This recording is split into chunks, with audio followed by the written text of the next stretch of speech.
చేసేదాం మనం. నా ప్రాణమును నిన్ను అంటి వెంబడించున్నది, నీ కుడి చెయ్యి నన్ను ఆదుకొనును అని అంటుంది. దేవుడు ఏమంటాడు? మనకు సహాయకుడుగా ఉంటాడు, రెక్కల చాటుగా కప్పుతాడు. అంతేకాకుండా మనల్ని ఆదుకునే దేవుడు ఉన్నాడు. నువ్వు ఇది చేస్తున్నా కొద్దీ ఈ దేవుడు ఈ పనులు చేస్తాడు. కాబట్టి ప్రభు నందు ప్రియులారా, ఇక నుంచి మనం చేయవలసిన అతి ప్రాముఖ్యమైన పని ఏంటంటే వేకోజానం వెతుకుతాం. ఎప్పుడు వెతకాలి మనం? వేకోజానం అంటే ఎప్పుడు? తెల్లవారు సూర్యుడు ఉదయించకముందే వేకుజానం వెతుకుతాం. రెండవది ఏంటిది? రాత్రి జామున ధ్యానం చేయడం, ప్రార్థన, బైబిల్ చదవడం, ధ్యానం చేయడం. రాత్రి సమయంలో కొంచెం సమయం గడపాలి దేవుని స్థానంలో, ధ్యానం చేయాలి. మూడవది ఏంటిది? చేతులు. అర్థమవుతుంది అందరికీ? చేతులు ఎత్తాలి. ఈ మూడు నువ్వు పనులు చేస్తే దేవుడు నీకు ఏం చేశాడంట? దేవుడు నీకు సహాయకుడు అవుతాడు, ఆయన రెక్కల కింద కప్పుతాడు, నిన్ను ఆదుకుంటాడు ఆయన. ఆమేన్, హల్లెలూయా. ఇన్ని వాగ్దానాలు దేవుడు మనకి ఇచ్చిన తర్వాత ఇవి మనం ఎందుకు భయపడాలి? కాబట్టి అందుకోసమే దావీదు ఆ అడవిలో ఉన్నా కూడా, అరణ్యములో ఉన్నా కూడా దేవుడు సాయం చేశాడు. ఎందుకంటే దావీదుకున్న క్వాలిటీ ఇదే, ఈ మూడు గుణాలు. ఈ రోజున నీ క్వాలిటీస్ ఉన్నాయా? నీ లేకుండా వేకోజామున వెతికే అనుభవం ఉంటే నువ్వు ధన్యుడు. దేవుడు నిన్ను దర్శించుతాడు గ్యారెంటీగా. ఒకవేళ రాత్రి జామున ధ్యానం చేసే అనుభవం నీకుంటే దేవుడు ఖచ్చితంగా నీకు సాయం చేసి నేను ఆదుకొని నిన్ను దీవించడానికి దిగొస్తాడు దేవుడు. అంతేకాకుండా చేతులెత్తే అనుభవం ఉంటే నీకు విజయాన్ని కలిగించే ప్రతి సందర్భంలో నువ్వు విజయం పొందుతావు. కొంచెం లోకానికి ఓడిపోయినట్టు అనిపిస్తాం, కానీ అసలు ఓడిపోం మనం. అది ఓడగొట్టనీయడు ఆయన ఎప్పటికీ మనల్ని. ఆమేన్, హల్లెలూయా. ఆ విధంగా సహాయం చేసే దేవుడు మనకున్నాడు. కాబట్టి మనం ధన్యులం. ఈ వాగ్దానం పట్టుకొని ప్రతిరోజు వేకోజామున లేవడానికి ప్రయత్నం చేయి. లేచిన వెంటనే దేవుని చూసి ఆరాధించి ప్రార్థన చేయి.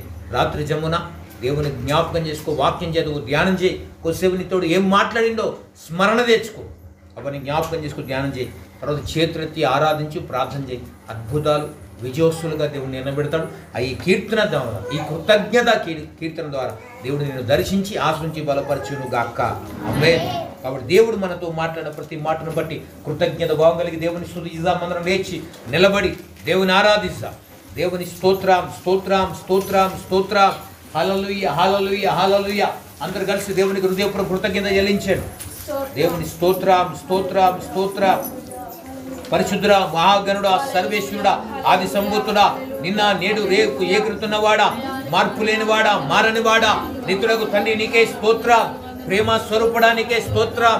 ఆశ్చర్యకరుడానికే స్తోత్రం. ఆలోచనకర్తానికే స్తోత్రం. నీకే స్తోత్రం, స్తోత్రముడి, స్తోత్రముడి, స్తోత్రం. ప్రభువా నీకే వందనాలు. ప్రభా నీకే వందనాలు, నీకే స్తోత్రముడి, స్తోత్రం. నాతో మాట్లాడేందుకు వందనాలు, నన్ను బలపరిచినందుకు వందనాలు, నన్ను నిలబెట్టినందుకు వందనాలు. ఓ నాతో నన్ను దర్శించడానికి నా దగ్గరికి వస్తున్న వాడా నీకే వందనాలయ్యా. నన్ను మరువని వాడా నీకే స్తోత్రం, స్తోత్రం, స్తోత్రం, స్తోత్రం, స్తోత్రం, స్తోత్రం. పరిశుద్ధుల వందనాలు,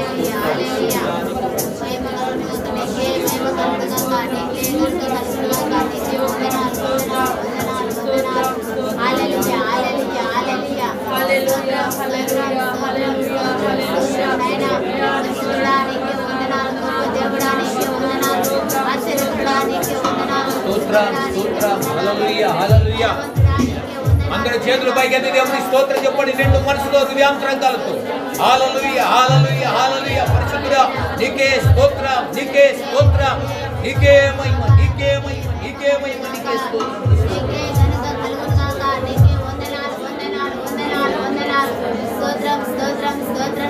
ఇంతవరకు కాచినందుకు వందనాలయ్యా, ఎంతో మంచిగా చూచినందుకు వందనాలయ్యా. ఇంతవరకు కాచినందుకు వందనాలయ్యా, ఎంతో మంచిగా చూచినందుకు వందనాలయ్యా.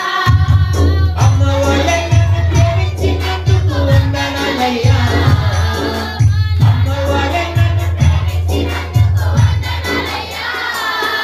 మా నాన్న వలే నన్ను లాలించినందుకు వందనాలయ్యా, నాన్న వలే నన్ను లాలించినందుకు వందనాలయ్యా.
స్తోత్రం స్తోత్రం స్తోత్రం.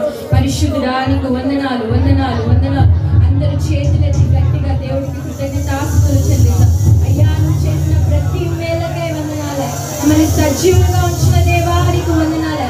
నీ ప్రసన్నత మా మధ్యలో ఉంచిన దేవానికి వందనాలే. అయ్యా నీకు వందనాలు, స్తోత్రములు తండ్రి. ప్రాణముతో లేచిన దేవానికి వందనాలు, స్వస్థతనిచ్చిన దేవానికి వందనాలు, ఈ సంవత్సరం అంతా కాపాడిన దేవానికి వందనాలు, స్తోత్రములు నా తండ్రి. ఎన్నో మేళనిచ్చిన దేవానికి వందనాలు, స్తోత్రములు స్తోత్రములు నాయన తండ్రి. మహోన్నతుడానికి వందనాలు, కృపామయుడానికి వందనాలు, స్తోత్రములు స్తోత్రములు స్తోత్రములు స్తోత్రములు.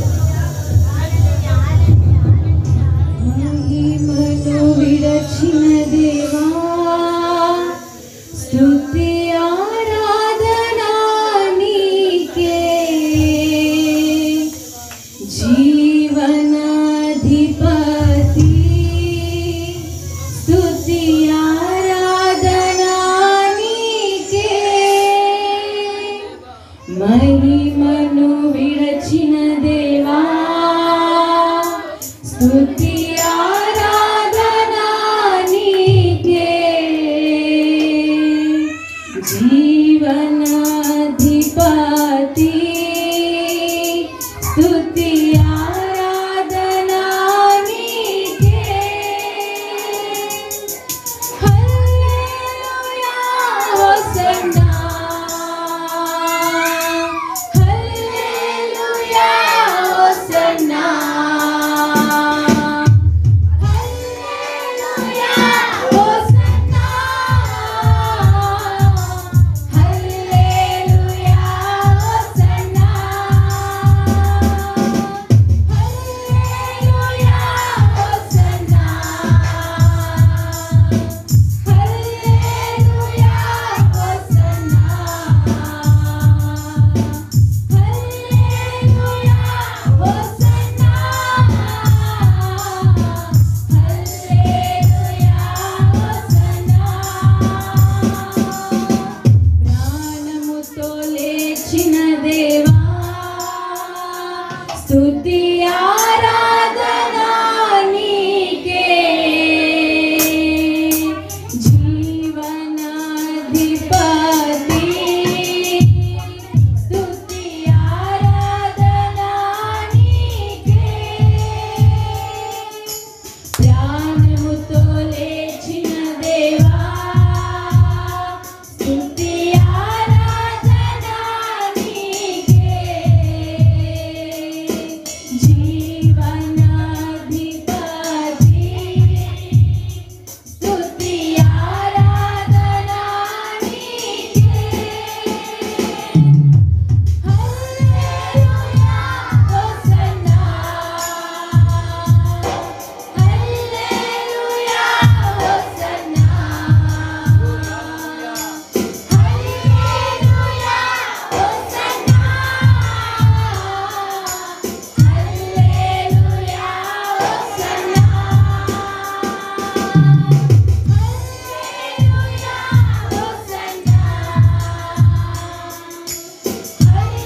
హల్లెలూయా hosanna hallelujah hosanna hallelujah hosanna. అందరూ చివరిసారిగా చేతులెత్తి అయ్యా నువ్వు చేసిన ప్రతి మేలకు నిజంగా వందనాలయ్యా. మా కోసం మరణించి తిరిగి లేచిన దేవా, అయ్యా మా కోసం ప్రాణముతో లేచిన దేవా నీకు వందనాలు. ఈరోజు సజీవులుగా ఉన్నామంటే నీ కృప అయ్యా. అయ్యా నీ దయ నాయన తండ్రి నీకు వందనాలు, స్తోత్రములు స్తోత్రములు నా తండ్రి. ఏ రోగము లేకుండా తండ్రి కాపాడుతున్నావంటే నీ కృప నాయన తండ్రి నీకు వందనాలు. ఈ రోజు నా తండ్రి నీ స్తుతించగలుగుతున్నామంటే నీ కృప నాయన తండ్రి నీకు వందనాలు. అయ్యా ఏ రీతిగా నా తండ్రి నీ కృతజ్ఞతాస్తుతులు అర్పించగలము నాయన తండ్రి. అయ్యా నువ్వు ఎంతో గొప్ప దేవుడవు నాయన తండ్రి నీకు వందనాలు. అయ్యా నువ్వు ఆరాధనకు అర్హుడవు ప్రభా నీకు వందనాలు, స్తోత్రములు అయ్యా నీకు వందనాలు అయ్యా. Thank you Jesus, thank you father నీకు వందనాలు, స్తోత్రములు స్తోత్రం. వందనాలు యేసు వందనాలు యేసు వందనాలు యేసు నీకు వందనాలు యేసు వందనాలు యేసు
వందనాలు యేసు నీకు.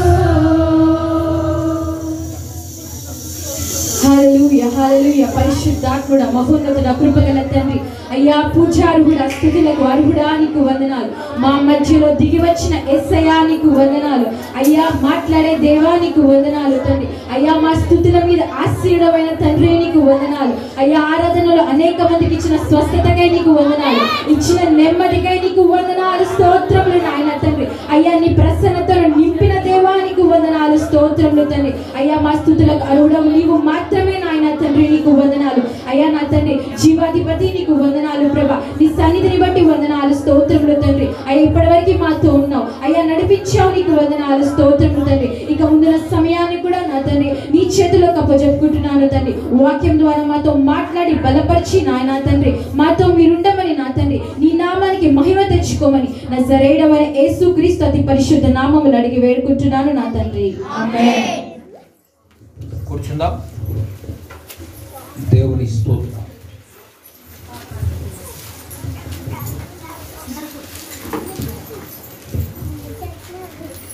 చిన్న సందేశం, ఎక్కువ సేపు.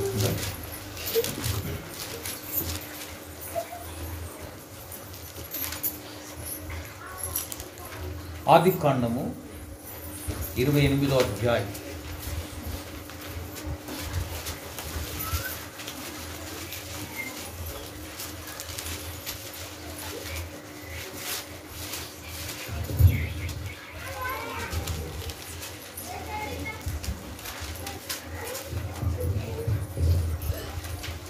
ఇరవై అధ్యాయం 16-17 వచ్చింది. చదువు గట్టిగా. యాకోబు నిద్ర తెలిసి నిశ్చయంగా యెహోవా ఈ స్థలమందున్నాడు, అది నాకు తెలియకపోయేననుకొని భయపడి, ఈ స్థలము ఎంతో భయంకరము, ఇది దేవుని మందిరమే గాని వేరొకటి కాదు, పరలోకపు గవిని ఇదే అనుకొనెను. చాలండి. చిన్నమాడు ప్రార్థన. మహాగణుడా, పరిశుద్ధుడా, మాతో మీరు మాట్లాడి మమ్మల్ని దర్శించండి ప్రభువా. ఈ లేఖన కాంతిలో వెలుగులోనికి మా జీవితాలు మార్చబడులాగున మమ్మల్ని దర్శించుమని, మాట్లాడమని, స్థిరపరచుమని, వినగల చెవి, గ్రహించే మనసును, నమ్మేరుదాన్ని మా అందరికీ దయచేయమని. మీరు మాట్లాడుతారని నమ్ముతున్నా, తెలుసు. యేసు నామమును సమర్పిస్తూ ప్రార్థిస్తూ వేడుకుంటున్నాము తండ్రి, ఆమేన్. దేవుని స్తోత్రం. హల్లెలూయా హల్లెలూయా. దేవునికి మహిమ కలుగును గాక. ప్రభునందు ప్రియ దేవుని సంగమా, దేవుని బిడ్డలారా, ఈ రోజున ప్రత్యేకంగా ఆదికాండం 28వ అధ్యాయములో మనం వచ్చాం. 27 అధ్యాయాల దాకా మనం మాట్లాడుతూ ధ్యానం చేస్తూ వచ్చాం. 28వ అధ్యాయంకి వచ్చాం. 28వ అధ్యాయములో యాకోబు ఉన్న పరిస్థితి ఎటువంటిదంటే, తన తండ్రి వృద్ధుడై ఉండగా ఇస్సాకు యాకోబుని పిలిచి, బాబు ఇస్సాకు యాకోబుని పిలిచి, నీవు కానాను కుమార్తెలో యువతిని వివాహం చేసుకోనకూడదు, నీవు లేచి పద్మనారాములో ఉన్న నీ తండ్రి అయిన బెత్యేలు ఇంటికి వెళ్ళి అక్కడ నీ తల్లి సహోదరుడు లాబాను కుమార్తెలో ఒకదాన్ని వివాహం చేసుకోమని అతనికి ఆజ్ఞాపించెను అని రాయబడింది. కాబట్టి ప్రభునందు ప్రియులారా, యాకోబుని చంపడానికి చూస్తున్న తన అన్న ఏశావును తప్పించుకోవడానికి ఇస్సాకు చేసిన ప్రయత్నం ఏంటంటే, నాయన నేనైతే దీవించాను, ఇక నేను దీవెన మరలా రిటర్న్ తీసుకోలేను, ఆ దీవెన అయిపోయింది, కాబట్టి ఇప్పుడు మీ అన్న నేను చంప చూస్తున్నాడు, కాబట్టి నుంచి నువ్వు పారిపోవాలని చెప్పి తల్లిదండ్రులు బోధించి పద్మనారాముకు పొమ్మని చెప్పి పంపించారు. మీ అమ్మ వాళ్ళ నాన్నగారు అక్కడ అన్నగారు ఉన్నారు, అక్కడికి వెళ్ళు, అక్కడనే ఉండి అక్కడనే నివాసం చేయి, అక్కడున్న వారి కుమార్తెను చేసుకో, కానీ ఇక్కడున్న ఏ కుమార్తెను పెళ్లి చేసుకోకూడదు అన్యురాలని అని చెప్పిన వెంటనే అక్కడికి బయలుదేరారు వీరిద్దరు. యాకోబు అతనికి ఉన్న పరిస్థితి ఏంటంటే, నన్న చంపుతాడనే భయం. రెండవది, పద్మనారాముకు వెళ్ళాలి, చాలా దగ్గర ప్రాంతం కాదు, చాలా దూర ప్రాంతం, కాబట్టి తను ప్రయాణం చేస్తున్నాడు.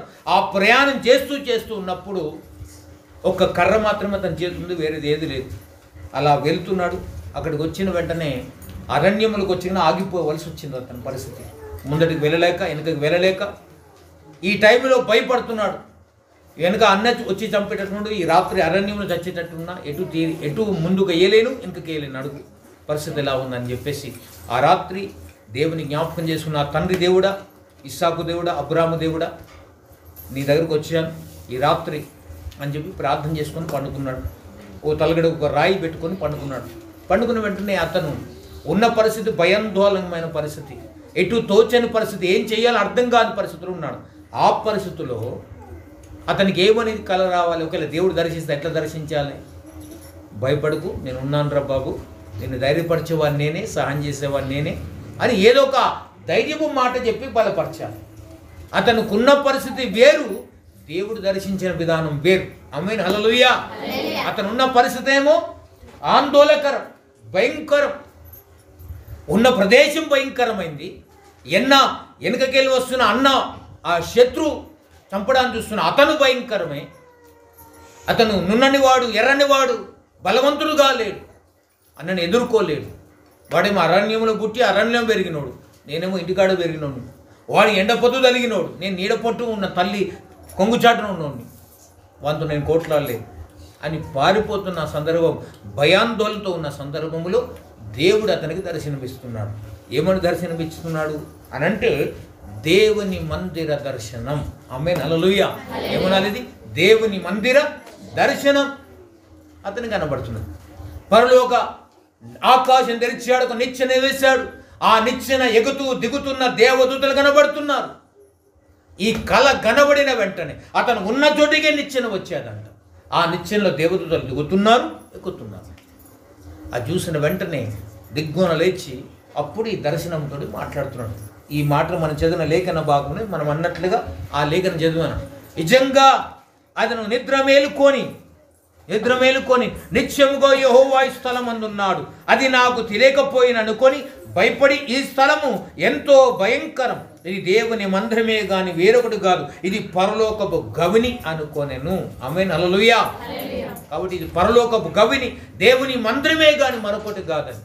ఉన్న పరిస్థితి వేరు, ఆందోళన వేరు, కానీ దేవుడిచ్చిన దర్శనం మాత్రం మందిర దర్శనమే.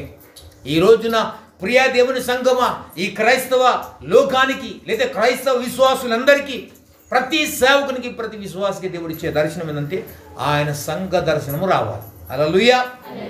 అంటే సంఘం పట్ల ఆసక్తి ప్రతి వ్యక్తికి రావాలని దేవుని కోరిక. నువ్వు ఒక్కనియే, నీ కుటుంబం ఒక్కటే బాగుండాలని కోరుకుంటే అది స్వార్థమవుతుంది. దేవుడు దేనికోసం వచ్చి స్వరక్తం ఇచ్చి సంపాదించిండో ఆ సంఘం వ్యర్థమైపోతుంది నీ పక్షమని. అందుంచే దేవుడు కోరుతున్నాడు, నేను ఎందుకు వచ్చాను ఈ లోకానికి, ఏ రక్తము గార్చి నేను ఈ సంఘాన్ని తయారు చేశాను, ఆ సంఘం వ్యర్థంగా కూడదంటే నీకు దర్శనం రావాలి. ఏ దర్శనం అంటే మందిర దర్శనం. ఏ దర్శనం రావాలండి? మందిర దర్శనం. అంటే యాకోబుకు దేవుడు మందిర దర్శనం ఇచ్చాను అని ఉన్నది. ఈ అధ్యాయంలో మనం పేరు పెట్టాలంటే యాకోబుకు దేవుడు మందిర దర్శనం ఇచ్చే దేవుడు. కాబట్టి ఈ రోజున నీ జీవితంలో కూడా ఎప్పుడైనా మందిర దర్శనం పొందావా? అంటే మందిర ఒక ప్రత్యక్షతను అనుభవించావు ఎప్పుడైనా? నేను మందిరం కట్టకముందే నేను ప్రార్థన చేస్తున్నప్పుడు ఎన్నో రోజులు, ఎన్నో ఏళ్ళు మనం ప్రార్థన చేశాం. అది పట్టజలని ప్రజలతో నింపబడ్డది ఆ మందిరం. కాబట్టి పెద్ద మీటింగ్స్ చాలా గ్రాండ్గా చేసి అన్నీ మంచిగా చేశాం. మన సంఘస్థులందరూ సహకరించి డబ్బులు కానీ పనులు కానీ అన్నీ చేశారు. అయితే దేవుడు నాకు చూపట్టిన మందిరం దర్శనం వేరు. అయితే ఆ మందిరం కట్టాలని ఎప్పటి నుంచి నేను ప్రయత్నం చేస్తున్నా, ఆ ప్రణాళికలో ఉన్నా. అంటే దేవుడు నాకు మెట్లు ఏది అయితే చూపట్టాడో అట్లనే కట్టాను. మెట్లు ఇట్లా క్రాస్ పెట్టుమన్నాడు దేవుడు ఏదైతే నాకు పిక్చర్ ఇచ్చిండో ఆ పిక్చర్ ప్రకారం నేను మందిరం కడుతూ, నాకు ఆ దర్శనం ఉండి అదే ప్లాన్ చేసి నేను అదే వాళ్ళకి ఇంజనీర్ చెప్పాను, నా ప్లాన్ ఇది, దేవుడు ఇట్లా చేయమన్నాడు, కట్టుమన్నాడు. దాని ప్రకారం ఆయన కడుతూ వచ్చాడు. అయితే అది చాలా పెద్ద ఖర్చుతో కూడుకున్న పని. అయితే నాకంటూ ఒక దర్శనం వచ్చింది. ఆ దర్శనం చేయడానికి, ఆ దర్శనానికి ఏకీభవించిన వారు చాలామంది ఉన్నారు. ఇంకా కొందరు ఏకీభవించలేదు. అంటే అర్థమైంది అంటే మీరు ఇంకా ఇవ్వలేదని అర్థం. అవునా గారు? అంటే నా దర్శనంతో, అంటే ఒక సేవకునికి వచ్చిన దర్శనం మందిర దర్శనం, ఆ మందిర దర్శనం నీకు రాకున్నా దాంతో ఏకీభవిస్తే అది నీ దర్శనం కూడా అవుతుంది. ఆమేన్, హల్లెలూయా. కాబట్టి చాలామంది దాంట్లో పాల్గొనలేదు, ఇంకా ఆ దర్శనం పొందలేదు, ఏకీభవించలేదు దాంతో. అని అంటున్నా, నువ్వు ప్రార్థననే చేయి, లేదా ప్రార్థన చేసేవాడు ఏకీభవించు. ఈ రెండు చేయాలి. నువ్వు ప్రార్థన చేయగలిగితే చెయ్యి. ఒక నీకు ప్రార్థన రాలేదనుకో, చేసేవాడు పక్క నుండి ఎస్, అవును ప్రభా, అవును జరగాలి ప్రభా, అది జరగాలి ప్రభా, అది కార్యం జరగాలని చెప్పి ప్రార్థన చేయాలి. బట్ ఈ రోజున ఎంతమంది అలా ప్రార్థన చేస్తున్నారు? ఏకీభవించే వారు ఉన్నారు ఈ రోజున. కాబట్టి ప్రభునందు ప్రియ దేవుని సంఘం, దేవుని బిడ్డలారా, ఈ రోజున దేవుడు మనతో మాట్లాడుతున్న మాట ఏంటంటే మందిర దర్శనం అనేది ప్రతి వ్యక్తికి అవసరం. ఆ మందిర దర్శనం లేకపోతే ఆ మందిరానికి నీవు ఒకవేళ నీకు ఏదైనా కళ ఉండొచ్చు, ఏదైనా దర్శనాలు ఉండొచ్చు, నా లైఫ్లో ఇట్లా జరగాలి, నేను ఇట్లుండాలి అట్లుండాలని నువ్వు అనుకోవచ్చు. నా ఉద్యోగం ఇట్లుండాలి, లేదా నా ఐఫై ఉండాలి, లేదా నేను ఉన్నత స్థితిలో నిలబడాలని ప్రతి వ్యక్తికి ఒక కోరిక, దర్శనం ఉంటుంది, ఆశలు ఉంటాయి. అది దేవుడు అంటున్నాడు, నీ ఆశలు ఎన్నన్నా కానీ మొదట దేవుని దర్శనం అనే ఉండాలి. అంటే దేవుని మందిర దర్శనం ఉంటేనే నీకు క్షేమకరం. ఎందుకనంటే మనం పరలోకానికి వెళ్ళింది ఎక్కడనంటే మందిరానికి వెళ్తున్నాం. అక్కడ కూడా అక్కడికి వెళ్ళేది ఏంటిది? మందిరం. దేవుడు మోషేకు ఒక మందిర దర్శనం ఇచ్చాడు. ఇగో మందిరం మోషే ఇలా గట్టు, ఇలా కొలతలు చెప్పాడు. అయితే నేను చూపట్టు మందిరం చెప్పున నువ్వు కట్టాలన్న, నేను చూపట్టిన ప్రకారం లెక్క కొలతల ప్రకారం నువ్వు కట్టాలి, ఇష్టం వచ్చిన కట్టడానికి లేదన్న. కాబట్టి దేవుడు అతనికి ఏం చేశారంటే, దేవుడు పరలోక దర్శనం ఇచ్చాడు. అంటే పరలోకంలో ఏ అయితే మందిరం ఉన్నదో, ఏ కొలతలు ఉన్నదో, ఏ స్థాయిలో ఉన్నదో అదే స్థాయిని ఇక్కడ పెట్టుకున్నాడు. అది దేవుడు ఇచ్చే దర్శనం. అంటే పరలోకంలో మందిరం ఉన్నది కదా, పరలోకంలో కూడా ఒక మందిరం ఉన్నది. కాబట్టి ఆ మందిరం ఎలా ఉంటుందనంటే బైబిల్ చెప్పింది ఆ మందిరం గురించి. హెచ్కేలు గ్రంథము 47వ అధ్యాయం పరలోక దర్శనం యొక్క మందిరం ఎలా ఉండబోతుందనంటే దాంట్లో చెప్పాడు. 47వ అధ్యాయం హెచ్కేలు గ్రంథం.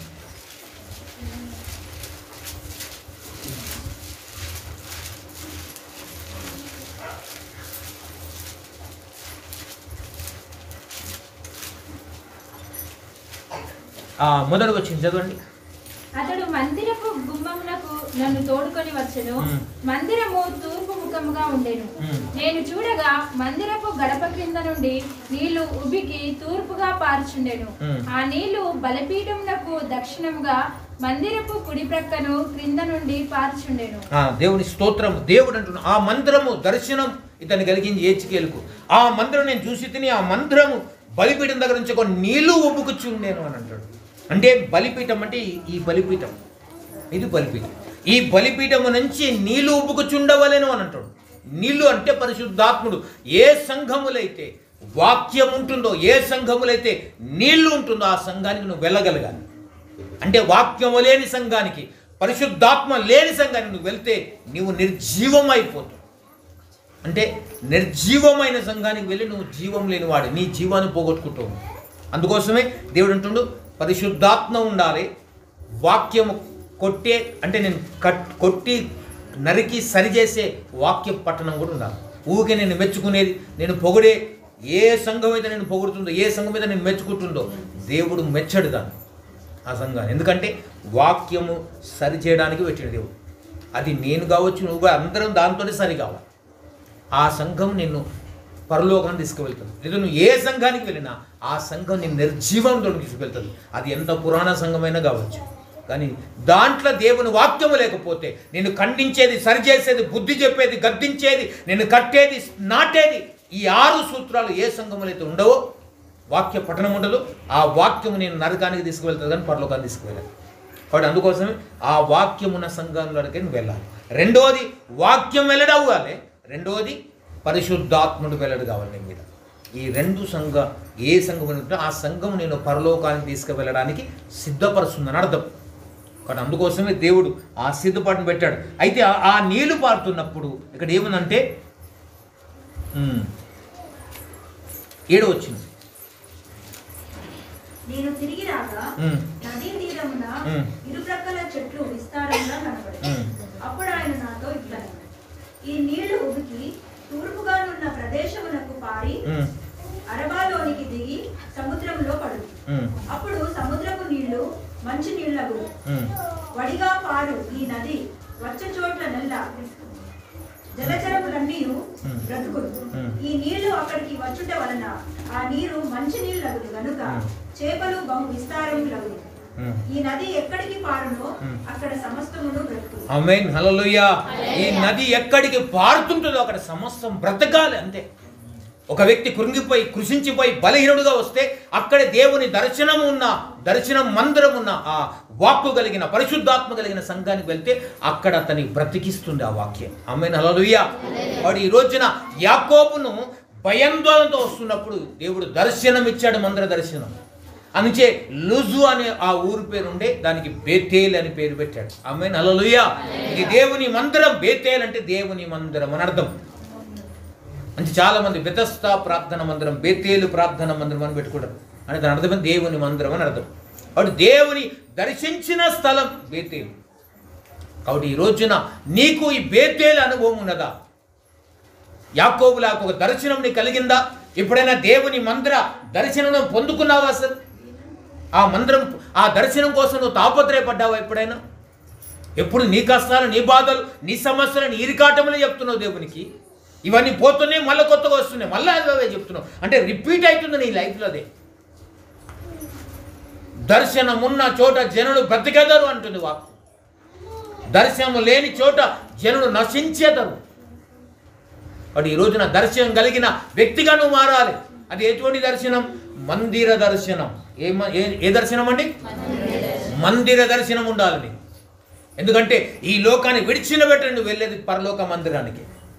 అంటే ఈ లోకములో సరైన సంఘములను నాటబడితే అక్కడ నువ్వు ఎత్తబడతావు, పరలోక మందిరంలో ఎత్తబడతావు. ఆ పరలోక మందిరములో మనం ఉండగలగాలి. ఆ పరలోక మందిరంలో మనం అక్కడ నిత్య యాజకుడైన యేసయ్య ఉన్నాడు మనకు. అంచే బైబిల్లో ఏప్రిల్ రాసిన మనకు ఒక బలిపీఠం ఉందని అంటాడు. అదే ఏప్రిల్ రాసిన మనకు ప్రధాన యాజకుడు ఉన్నాడు అని అంటాడు. ఆ ప్రధాన యాజకుడు యేసయ్య కదా. ఆ బలిపీఠం అక్కడ ఉన్నది కదా. ఆయన నీ కోసం, నా కోసం విజ్ఞాపన చేస్తుంది. ఇంకా మందిరంలో ఈ లోకాన్ని విడిచిన వెంటనే పరలోక మందిరం నువ్వు వెళ్ళగలగాలంటే ఇక్కడ ఈ మందిరముతో నీకు అనుభవం ఉండాలి. ఈ మందిరములో దర్శనము కలిగిన వ్యక్తిగా నువ్వు మార్చబడాలి. హల్లెలూయా. కాబట్టి ఆ నది ఎక్కడ వారినో అక్కడ అందరు జనులందరూ బ్రతుకుదురు అని అంటున్నారు. అంతేకాదు ఆ నది పారుతున్న ప్రదేశం ఎట్లుంటదంటే 12 వచ్చిన నదీ తీరమున ఇరుప్రక్కల ఆహారం ఇచ్చు సకల జాతి వృక్షములు పెరుగు, వాటి ఆకులు వాడిపో, వాటి కాయలు ఎప్పటికీ రాలవు. ఈ నది నీరు పరిశుద్ధ స్థలములో నుండి పారుచున్నది కనుక ఆ చెట్లు నెలకు కాయలు కాయ, వాటి పండ్లు ఆహారమునకు, వాటి ఆకులు ఔషధమునకు వినియోగించును. ఇక్కడ ఏంటంటే ఆ నది పారుతున్న ప్రదేశంలో ఇటువంటి ఆకులు వాడిపోవు అని అంటుంది వాక్యం. కాలం ఎన్నటికి రాలవు, ఆకులు రాలవు, అది వాడిపోదు కూడా. ఈ రోజున నీ కాయలు, నీ ఆకులు ఎండిపోయినాయి, వాడిపోయినాయి. ఎందుకు? నువ్వు ప్రార్థన లేక, నువ్వు దేవుని దర్శనం కలిగిన సంఘానికి వెళ్ళక, దేవుని సంఘ సహవాసం నీకు లేక, దేవుని దర్శనం నీకు లేక, ఒకవేళ దర్శనం ఉన్నవంతో నువ్వు సహవాసం చేయలేదు. అందరితో సహవాసం చేసినావు, జ్ఞానం కలిగిన వారితో సహవాసం చేసినావు, డబ్బున్న వారితో సహవాసం చేసినావు, ఓ గ్రేట్ చర్చ్ అనుకునే వారితో నువ్వు సహవాసం చేసినావు. కానీ దర్శనము లేని చోట నువ్వు ఉన్నావు కనుక నువ్వు వాడిపోతావు, ఎండిపోతావు, కృంగిపోతావు, కొంతకాలానికి నువ్వు రాలిపోతావు కూడా. అంచే దర్శనము కలిగిన మందిరానికి వెళ్ళగలిగితే, దర్శనం కలిగిన సంఘ సహవాసం నువ్వు చేయగలిగితే అప్పుడు ఏంటును నీ ఆకు ఎండిపోదు, రాలిపోదు, వాడిపోదు. అంతేకాదుకుండా అది ఫలిస్తుంది. అంటే ఎలా? నెల ఫలిస్తుంది. ఆమేన్, హల్లెలూయా. ఎలా ఫలించాలి మనం? నెల ఫలిస్తాం. అంటే ప్రతి వారం కొత్తదనం వస్తుంది నీకు, కొత్త అనుభవం, కొత్త జ్ఞానం, కొత్త తెలివి, కొత్త బుద్ధిని దేవుడు నీకు ప్రసాదిస్తాడు. ఒక కొత్త ప్రత్యేకమైన దర్శనం దేవుడు నీకు కలిగిస్తాడు. అంటే ప్రతి నెల, ప్రతి వారం ఒక కొత్త అనుభవం నీకు వస్తుంది, ఒక కొత్త సాక్ష్యం నీకు కనబడుతుంది, ఒక అద్భుతమైనటువంటి కార్యం చేయాలి. ప్రతి వారం నీ జీవితంలో అది జరగాలంటే నువ్వు దర్శనము కలిగి ఉన్న చోట, అంటే దర్శనమున్న చోట జనులందరూ బ్రతికేదరు, దర్శనము లేని చోట జనులందరూ నశిస్తారని దేవుని వాక్యం. ఈ రోజున నువ్వు దర్శనం కలిగిన వ్యక్తిగా మార్చబడతావా? దేవా, నీ మందిర దర్శనం కావాలి. యాకోబుకేమో మరణ భయం, యాకోబుకి ఎలా బతకాలో అర్థం కాదు, ఫ్యూచర్ ఏందో అర్థమైతే లేదు. ఆ పరిస్థితుల్లో అతను కొట్టుమిట్టాడుతుంటే దేవుడు పరలోక దర్శనం ఇచ్చాడు. అరే నేనే నీ మందిరాన్ని రా బాబు అని చెప్పాడు. ఆమేన్, హల్లెలూయా. నాలోనే అన్నీ ఉన్నాయి, నువ్వు నా దగ్గర రా. నువ్వు ఎక్కడెక్కడికో పోతా అనుకుంటున్నావు కదా, నాలో ఉంటే చాలు, నువ్వు ఫలిస్తావు. అంచే దేవుడు మాట్లాడుతున్న మాట ఆది కాండం 35వ అధ్యాయం తీద్దాం. 35వ అధ్యాయం, ఆది కాండం 35వ అధ్యాయం.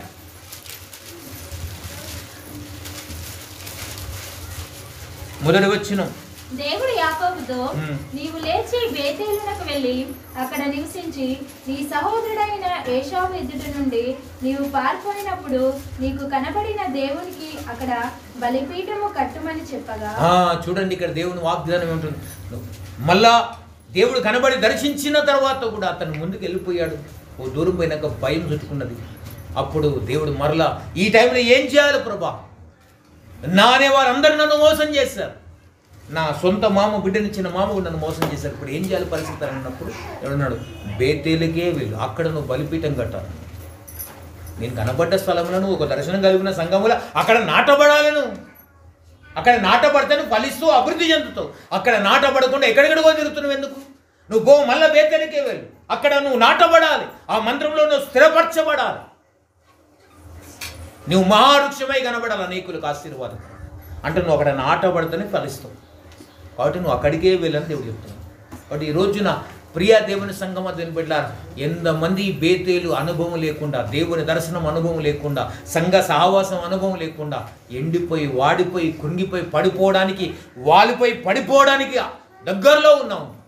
కాబట్టి ఈరోజు అంటున్నాడు, ఇప్పటికైనా పర్లేదు, ఎండిపోయిన కదండి, ఎండిన లేనను లేత మొక్కవై పాపపు ఎండలో మొలచితివా. అంటే ఎండిన నీళ్ళను కూడా దేవుడు చిగురింపజేస్తాడు. ఎండిపోయిన మొద్దును కూడా మరలా చిగురింపజేయడానికి దేవుడు సిద్ధంగా ఉన్నాడు. అయితే నువ్వు చేయవలసిన పని అంటే, నాకు దర్శనం, దేవుని మందిర దర్శనం కలిగి ఉండాలి. ఒకవేళ నీకు ఆ మందిర దర్శనం రాకపోతే వచ్చిన వారితో నువ్వు ఏకీభవించాలి. హల్లెలూయా. ఏకీభవించాలంటే వారితో కలిసి ప్రార్థన చేయాలి, దానికి కావలసిన సపోర్ట్ సహకారం కూడా నువ్వు చేయాలి. నేను చేయనులే, నాతుడు కాదు, అంత స్తోమత లేదు నాకంటే దేవుడు అంటాడు, నా మందిరానికి ఇవ్వడానికి స్తోమత లేదు. అదే నీ కష్టం వస్తే హాస్పిటల్లో పడంటే ₹1,00,000 పెట్టడానికి కూడా అప్పు చేయడానికి వెనకాడు. అవునా కదా? మరణం వచ్చిందంటే ₹1,00,000 పెట్టడానికి కూడా వెనకాడు. పొలం పోయినా పర్లేదురా బతకాలంటావు. అదే దేవుని మందిరానికి నువ్వు పాలి భాగస్సుడు ఎందుకు కాలేకపోతున్నావు అంటే, నీకు దర్శనం లేదు, దర్శనంతో ఏకీభవిస్తలేవు.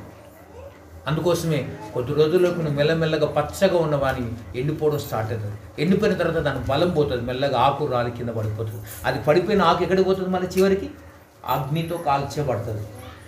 అంటే దేవుని మందిరము దర్శనము లేకపోతే ఎండిపోతావు, వాడిపోతావు, రాలిపోతావు, అది కాల్చబడుతుంది. కాబట్టి దేవుని మందిర దర్శనం కలిగి ఉన్నాం ఇప్పటి నుంచి మనం. యాకోబుకు ఆ పరిస్థితులు భయంతో ఉన్న యాకోబుకు దేవుడు మందిర దర్శనం ఇచ్చాడు. మళ్ళా భయపడి తొందర వచ్చి కొద్ది దూరం పోయిన తర్వాత భయపడి ఆందోళన కలిగినప్పుడు నువ్వు మళ్ళా బేతేలుకే ఆ దర్శనం మర్చిపోయినావు, నువ్వు నేను ఇచ్చిన దర్శనం ఎందుకు మర్చిపోయినావు యాకోబు అని దేవుడు మరలా చెప్తూ మళ్ళీ అక్కడికి పంపించాడు. అప్పుడు అర్థమైంది దేవుని మందిరం అంటే ఏంటో. కాబట్టి ఈ రోజున ఇప్పటికైనా దేవుని మందిర దర్శనం లేకుండా, నేను ఇచ్చాను కదా, నా వంతు నా అయిపోయిందన్న, నీ వంతు కాదు. నువ్వు 10,000 ఇస్తే నీ వంతు అయిపోయినట్టు కాదు. ఎప్పుడు గుర్తుపెట్టుకో, దేవుని మందిరం నువ్వు 10,000 ఇచ్చినంత మాత్రాన నీ వంతు, అది నువ్వు 1,00,000 ఇచ్చినా నీ వంతు అయిపోదు. ఎందుకు అయిపోదానంటే, అసలు దేవుడు జీవమునే ఇచ్చాడు కదా, నీకు ప్రాణమునే ఇచ్చాడు కదా, దాని వెలను 10,000తో తీర్చేస్తావా? 10,000 కట్టేస్తే నీ తీరిపోయింది, నీ ప్రాణాన్ని విలువనా? నువ్వు 10,000 కాదు, నువ్వు ఎంత ఇచ్చినా తక్కువని దేవుడు. నేనెంత ఇచ్చినా తక్కువని, నువ్వెంత ఇచ్చినా తక్కువని. అంటే దేవుడు అన్నాడు, నీ రాబడిలో మాత్రమే ఫలం ఇస్తున్నావు, కానీ నీ రాబడి అంతటిలో ఇచ్చి దేవుని కనపరచాలి. నీ రాబడి అంతా ఇచ్చి దేవుని కనపరచాలి. కాబట్టి ప్రభునందు ప్రియులారా, అంచే మనం ఊకే మలాకి 3:10 పట్టుకుంటున్నాం. దశంభాగం కాలం అయిపోయింది. కొత్త నిబంధనకు వచ్చినాక వారి చరాస్తులు అమ్మి అపోస్తుల పాదముల దగ్గర పెట్టిరి అని అంటుంది. అమ్మాయి హల్లెలూయా. మరి అపోస్తుల కారంకి వస్తే, కొత్త నిబంధనకు వస్తే ఇయ్యాలి. మరి అట్లా ఎవరు ఇస్తున్నాం? మనం దశంభాగం వేయడానికే తిప్పాలు పడుతున్నాం. మనం చాలామంది ఇస్తులేరు. ఇప్పుడు పండుగ ఉందని ఎవరు ఇయ్యరు కదా దశంభాగం. ఇచ్చేటోడు కూడా కొంత 2-3 దాంట్లో అసలే ఇయ్యరు. కొందరు పండుగ ఉంది, ఖర్చు ఉందని దశంభాగం ఏమో. మళ్ళీ దేవుడు నీ చరాస్తులను అమ్మే దేవునికి ఇమ్మంటే మరి ఎలా ఇస్తాం మనం చరాస్తులను? ఇంకా కూడబెట్టుకోవాలని చూస్తాం కానీ అమ్మేటోడు చూస్తాడు ఎవడన్నా. దానికి సగం పోతే దాన్ని కూడా కూర్చుకొని కొట్లాడు పంచాయతీలు పెట్టుకుంటున్నాం మనం. కాబట్టి దేవుడు అంటున్నాడు, నువ్వు చరాస్తులు అమ్మి అపోస్తుల కొత్త నిబంధనకు వస్తే ఇంత ఇవ్వాలి, నీ ఆస్తులు అమ్మి ఇవ్వాలి. ఎవరిచ్చేటోళ్ళు ఉన్నారు ఇవాళ ఆస్తులు అమ్మి? అంచే దేవుడు అంటున్నాడు, నువ్వు అంత ఇయ్యలేవు కానీ నువ్వు దర్శనం కలిగి ఉండరా అని అన్నాడు. దర్శనం కలిగి ఉండు. నా దర్శనం కలిగి ఉంటే ఆ దర్శనం నిన్ను మండిస్తుంది, స్టార్ట్ చేస్తుంది. ఆ దర్శనానుసారంగా నువ్వు నడవగలిగితే నువ్వు ఏం చేస్తున్నావో నువ్వు దేవునికి ఇష్టకరంగా చేస్తావు. ప్రతి పని కూడా దేవునికి ఇష్టకరంగా చేస్తావు. కాబట్టి ప్రభునందు ప్రియులారా, ఈ విధంగా దేవుడు యాకోబుకు ఆ భయంకర పరిస్థితులు కూడా, ఆందోళన పరిస్థితులు కూడా, మరణ పరిస్థితుల్లో కూడా దేవుడు ఒక మంచి దర్శనం ఇచ్చి మందిర దర్శనం ఇచ్చాడు. ఎందుకంటే నా మందిర దర్శనం ఉంటే నీ సమస్యలను పరిష్కారం అయితే అని అర్థం. నేను అంటున్నా, మన మందిరం గడపబోతున్నాం, అది ఎన్నో లక్షలతో కూడుకున్న పని. దానిలో నీ 10,000 ఇచ్చి వంత అయిపోయింది కాదు, నేను పని చేయను, నేను చాకరీ చేయను అనేది కాదు. నీ 10,000 నువ్వు చేసిన కాడికి మళ్ళీ సంపాదించను దేవుని మందిరం కాడిని పని చేసి, అవునా కాదు? దేవుడు ఇచ్చి నీకు మళ్ళీ రిటర్న్. నేను అంటున్నా, అంత మాత్రం కాదు, దేవునికి ఇష్టముతో చేయి పని. దాంట్లో నేను ఒక దర్శనం కలిగి ఉంటా, నేను దేవుని మందిరంలో ఒక పాలి భాగస్సులుగా పని చేయాలని ఆశ. అప్పుడు దేవుడు నేను దీవించడం మొదలు పెడతాను.